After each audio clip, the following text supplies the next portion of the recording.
It seems that music has always been around. It wasn't invented any more than was fire and water. Music and its place in history is a series in 14 episodes. Its aim is to be a primer, or an overview, of music throughout history, offering an infinite number of triggers that could inspire more research and study. In these episodes, we have traveled through the whole of music history, or skimmed through it, actually. All that history goes into our current musical landscape. Everything we have has been inherited. After 100 years trying to break all the rules, even that is part of the history we have now inherited. We do have difficulty judging the arts of today, though. Perspective requires time. History is in constant progress.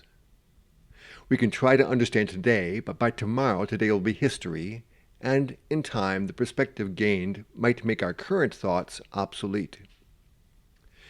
It's freeing, actually. We just do our work. Tomorrow will serve as its judge. Having personally experienced some of the 20th century, there's little question in my mind that things are different now in the 21st.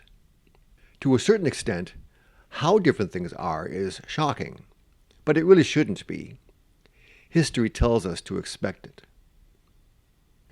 2 generations can be defined as 50 years, such as the difference of age between a grandparent and a grandchild. How is life different now compared to 50 years ago? How different is your experience compared to that of your grandparents? Imagine your grandparents as children. How different was their experience compared to that of their grandparents as children? In 1970, everything seemed experimental as people grappled with war protests, assassinations, and the real potential of annihilation. Back another 50 years, around 1920, the First World War had just ended, and jazz was just beginning to reach a broad audience through early recordings. If we go back 2 more 50-year increments, Beethoven was alive. 2 more and Bach was alive. 2 more, Monteverdi was writing some of the first operas just after the end of the Renaissance. Big changes happen in 50 years. Artists living today can expect to experience a discernible evolution to the arts within the span of their lives and careers. From my perspective, the 20th century was scattered and disparate. There were some patterns, like the Roaring Twenties, the Innocent 50s, the Turbulent 60s, etc. But overall, artists found few markers to follow. Constant invention, rule-breaking, experimenting, and only a few genuine successes left a fairly messy trail of cultural debris. The trajectories of jazz, rock, and popular styles are barely easier to follow. In comparison, the 21st century seems binary. When considering an issue, it is quickly divided into 2, a positive and a negative, and discussion only cements the antipodal positions. It's either this or that, with people unable or unwilling to view anything with thoughtful nuance. For the artist, whose role it is to show what is often hard to see, this assigns to them a societal role that is perhaps more important than ever. But no doubt, the greatest change of the 21st century has been the universality of digital technology. It has affected every part of life, and its impact going forward seems limitless. Of course, 50 years from now, everything will be different again. Will digital technology be the source of more change, or will something else come about to greatly influence our values again, turning us toward yet another sense of reality? We can see some things coming, and perhaps make some predictions, but most of this isn't knowable. To any artist working today, I can suggest that there is no blockage to a good idea, well executed. Since each person is a participant in an ongoing history, we start at the place we understand and head to a place that we can envision. Where a work of art goes from there is rather outside of one's control, and how it is later received or has impact in the future is open-ended. Here is a daunting list of about 200 composers, listed in the order of their birth.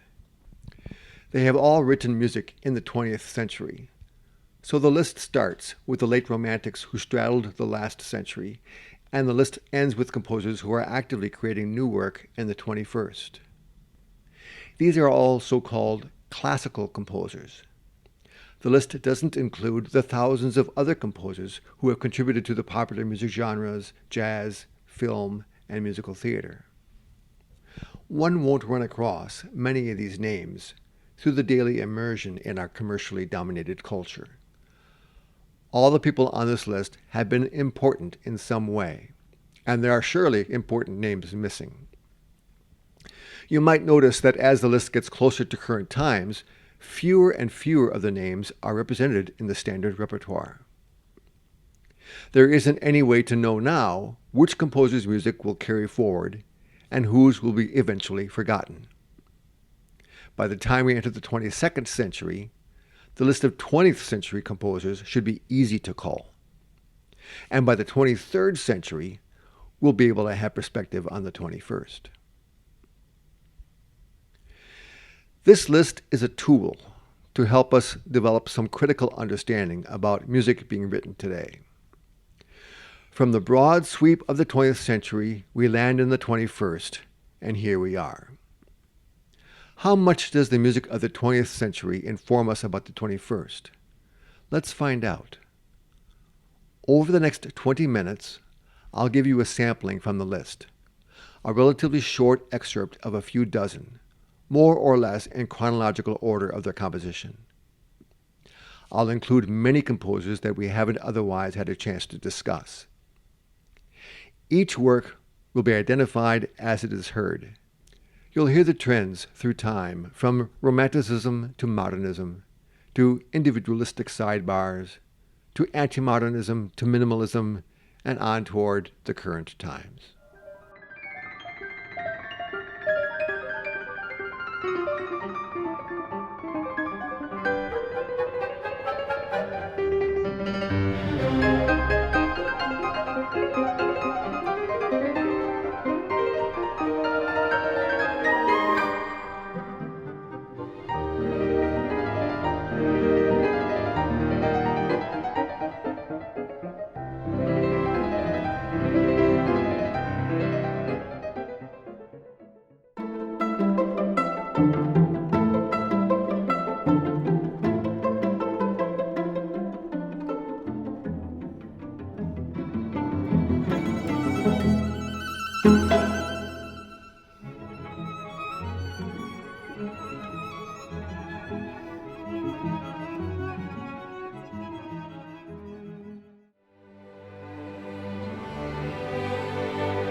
pretty robin, underneath so green, a happy blossom, here's a sobbing,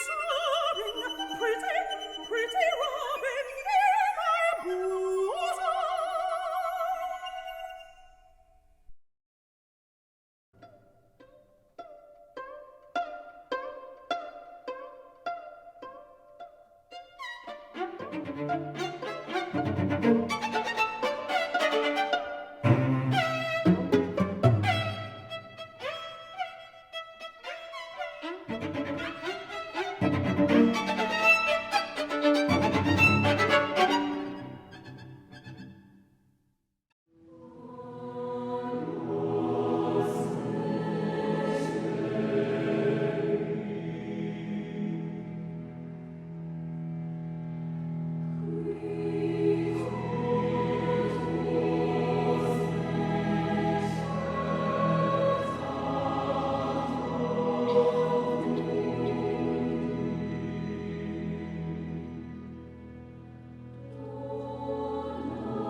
Composers today don't tend to reject past musical traditions as much as they did in the 20th century. Much of that crisis, if you will, is history. But that means that the 20th century's experimentation also doesn't have to be rejected.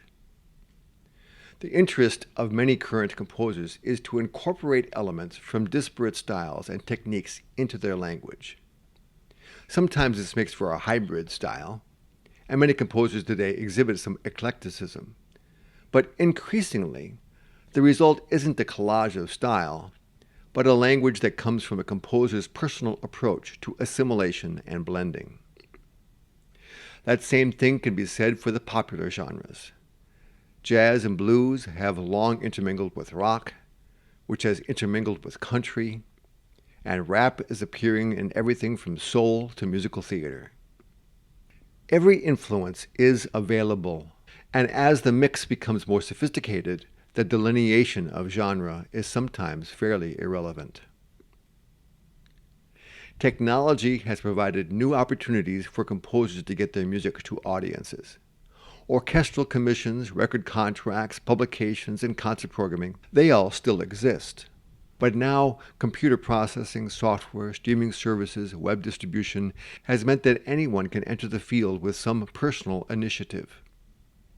The professional music industry is no longer the main gateway and the only purveyor of quality and judgment. Artists can bypass that and get their feedback and support directly from an audience that they find online, and from there, with skill, luck, and perseverance, enter the professional music industry. For the listener, getting music that they like is now convenient and instantaneous, and avoiding the music that they don't like is just as easy. And the sound quality in music reproduction is generally stellar. Only 100 years ago, a scratchy 78 RPM record, a thin-sounding radio, or a player piano was the best you had, short of playing an instrument yourself or attending a performance. Technology has given us ubiquitous access. Even the concept that the artist works solo and independently is losing some validity. Many times the artist manages a music community in which the music maker and the music consumer are partners in the artistic process. This isn't really a new idea, but with online platforms, the collaborative community approach is being practiced now more than ever. It's interesting, and we'll have to see where this goes. There are a few things we can all count on going forward. First, artists will always be around creating new work. They will always have a role in society, commenting on it and making people wonder and think. Second, people will always enjoy making, listening, and participating in music. For many, these activities are imperatives for reasons both personal and social. The market may be driven by the convenient access to music through recordings and technology, but we will always love the live music experience. And playing music won't lose its charm either, or its importance to many individuals' personal growth. Oliver Sacks, professor of clinical neurology and psychiatry at Columbia University and author of the 2007 book Musicophilia, writes in its preface that humans are exquisitely tuned for music. He writes, "We are a musical species, no less than a linguistic one. All of us, with very few exceptions, can perceive music, perceive tones, timbre, pitch intervals, melodic contours, harmony, and, perhaps most elementally, rhythm. We integrate all of these and construct music in our minds using many different parts of the brain. And to this largely unconscious structural appreciation of music is added an often intense and profound emotional reaction to music. Listening to music is not just auditory and emotional, it is motoric as well. We keep time to music, involuntarily, and our faces and postures mirror the narrative of the melody and the thoughts and feelings it provokes. We probably recognize the truth in what Sachs has written. We are wired for music, and music carries meaning that can affect us deeply. The explosion of musical style in recent times is really a response to where we are in today's world. We are multicultural and intercultural like never before. So there will always be room for a wide range of music serving a wide range of purpose. People will always continue to seek out music that touches them viscerally, emotionally, psychologically, and referentially. After all, it has always been so.